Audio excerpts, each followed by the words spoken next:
Hello, on se retrouve, on est lundi 27 mai, il est 15h30 et on se retrouve pour un nouveau vlog. Le vlog de cette semaine, j'avais envie d'orienter ça sur les décisions à prendre quand on entreprend. Et là, je suis en train de prendre une décision qui n'est pas facile. La décision de fermer ma société, comme vous l'aurez vu sur mon site, sur le titre de la vidéo. Pourquoi fermer la société? Là, je sors juste de mon rendez-vous avec le comptable. Et en gros, ça fait quelques temps que j'y pense parce que comme je l'ai déjà mentionné, moi cette année, j'ai perdu mes 2 plus gros clients. On en reparlera après sur du coup qu'est-ce que ça crée comme changement. Mais en tout cas, déjà, le changement principal que ça crée, c'est que je perds beaucoup de chiffre d'affaires. La première des formes avec laquelle je me suis lancée, c'est la micro-société. La micro-société / micro-entreprise / auto-entrepreneur. C'est la forme avec laquelle je me suis lancée en septembre 2021, avec laquelle en tout cas j'ai lancé cette 3e entreprise. Pourquoi est-ce que j'ai choisi ça? Parce que c'est une version beaucoup plus simplifiée de la société que j'ai connue après, et c'est notamment pour ça que j'y reviens. C'est une forme qui a été créée sous Sarkozy, je ne sais plus en quelle année, dans le but justement pour toutes les personnes qui travaillent à leur compte, mais pour qui la forme société est beaucoup trop complexe, avait tendance à du coup faire beaucoup de blagues. Et donc du coup, pour éviter tout le blague et donc que ces personnes ne payent pas de cotisation, on a créé la micro-entreprise. Et c'est vrai que pour avoir testé les deux, il n'y a pas de match. La micro-entreprise, c'est une simplicité sans nom. La manière de créer la société est très simple et très rapide. Et en plus de ça, c'est gratuit. La seule chose à laquelle il faut bien penser, c'est que quand vous allez créer votre société, en gros, votre adresse va aller figurer sur certains registres qui ne sont pas très fiables, et donc vous allez recevoir, il faut bien s'y préparer, plusieurs courriers vous disant de payer telle et telle somme à tel et tel registre pour une publication au journal officiel ou d'autres types de registres. C'est complètement faux, c'est des arnaques à bien penser donc si vous vous créez en micro-entreprise. Donc ça, c'est la première des choses. Ensuite, comment est-ce que ça se passe? Tous les mois, vous venez déclarer votre chiffre d'affaires auprès de l'URSSAF. Ce qui vous permet, si vous avez encore le chômage, de pouvoir toucher le chômage les mois où vous êtes à zéro. Parce qu'il y a potentiellement des mois où vous ne facturez pas. Mais surtout, il y a des mois où vous avez de quoi facturer, mais vous n'avez pas encore encaissé. Donc vous n'allez pas payer par anticipation votre cotisation URSSAF. Du coup, hyper pratique, vous vous déclarez à zéro puisque vous n'avez pas encore encaissé. Ça va être la SASU. La SASU, c'est le régime que j'ai choisi moi avec lequel commencer. On est en janvier 2023. En janvier 2023, je pars sur la SASU parce qu'il me reste encore des allocations de retour à l'emploi à toucher. À ce moment-là, il me reste encore un peu plus d'1 an d'allocation de retour à l'emploi. Votre société gagne de l'argent, c'est pas votre argent, c'est la société, c'est l'argent de la société.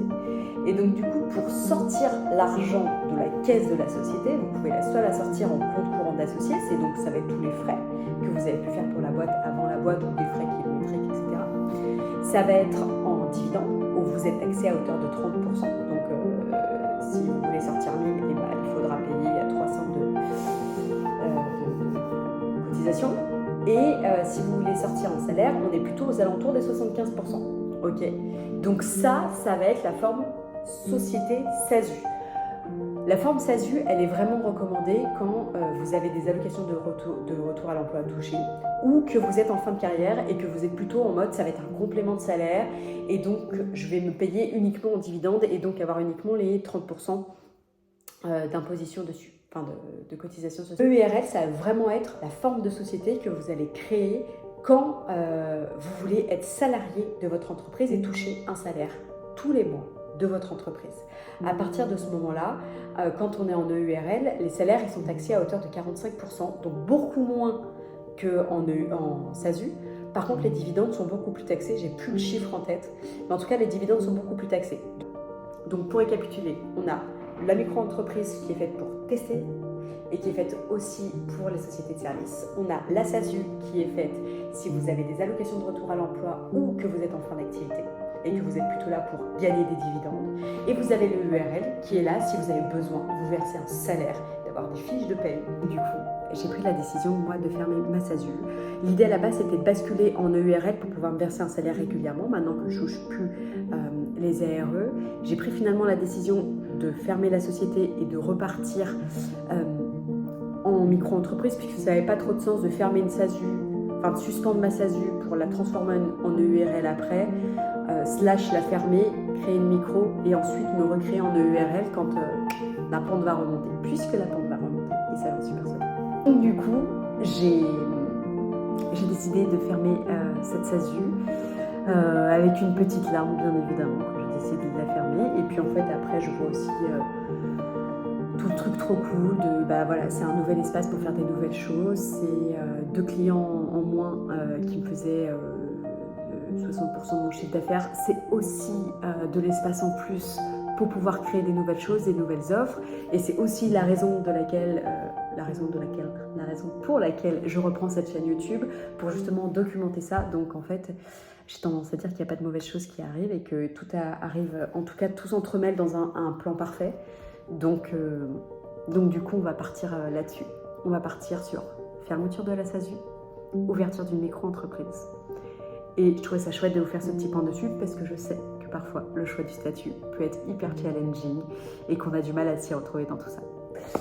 Je suis absolument pas experte du domaine. Je vous mettrai le lien en barre d'infos d'un organisme avec lequel je bosse sur mes créateurs d'entreprise, les personnes que j'accompagne en création d'entreprise, qui est comme ça, un organisme qui est top et qui pourra vous renseigner mieux. Moi, j'essaie de vous expliquer ça de manière hyper vulgarisée parce que moi, à la base, j'y connais rien de tout ça. Oui, je sais, je suis juriste de formation, mais à la base, j'y comprends rien dans tout ça. C'est pas du tout mon délire.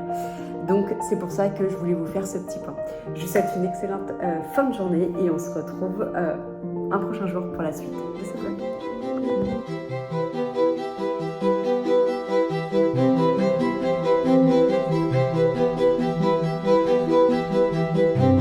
Comment est-ce que vous vous sentez depuis la création, enfin la reprise du coup de cette société?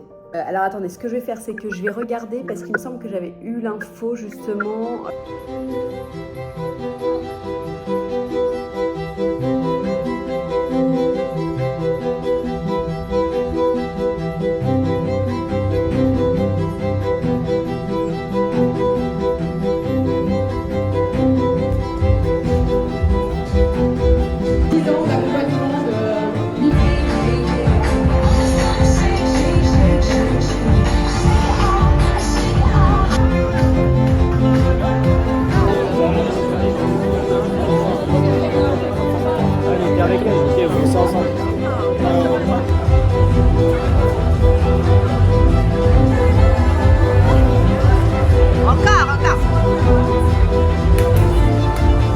Done is better than perfect. Vous comprenez la phrase? Done is better than perfect. C'est le fait est mieux que le parfait. Dans le sens où, en gros, tu vas vouloir mettre tes petites fleurs, tu vas vouloir mettre des paillettes, tu vas vouloir mettre un packaging, tu vas vouloir avoir une caisse jolie, tu vas avoir une table jolie, tu vas pas vendre ça sur une vieille nappe pourrie de ta grand-mère. Et donc, à force de faire ça, tu vas jamais y aller. En fait, c'est ton cerveau qui est en train de te lister toutes les raisons pour lesquelles il est beaucoup mieux de rester dans ta zone de confort. Sors ta zone de confort, vends un truc dans lequel t'es pas fier. Il y a une phrase, je sais plus qui c'est qui dit ça, qui dit que si tu es fier de ton produit ou de ton service quand tu le mets en vente, c'est que c'est trop tard. Merci beaucoup. Je vous en prie. C'est express mais pertinent. Ah, tant mieux.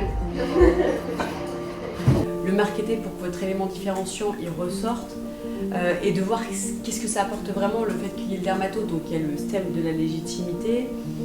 Mais je sais aller chercher peut-être un peu de data, de chiffres pour me prouver ce que ça apporte. Et puis, ce qui pourrait être hyper intéressant, c'est justement d'avoir une interview peut-être d'une nana qui est allée chez Sephora, qui s'est fait recommander de la merde, et qui du coup après elle est chez Dermato et qui dit bah ouais, mais en fait ils avaient pas vu que, je sais pas, j'avais un psoriasis. Et donc du coup, bah voilà, là enfin j'ai enfin une routine adaptée à mon truc. Et en fait ça fait des années que je dépense 300 balles par mois, alors que je n'étais pas du tout sur mon problème de peau. Là vous commencez à être sur un truc hyper intéressant de ah ouais, c'est pour ça que c'est intéressant d'aller chez un dermato. Enfin, mais ça il faut que vous le poussiez. Bah là il y a un manque visuel, ouais. Mais grave, mais lui, mais c'est ça, c'est trop bien. Vous me faites un petit clip là de 1 minute 30. Hop là, c'est nickel.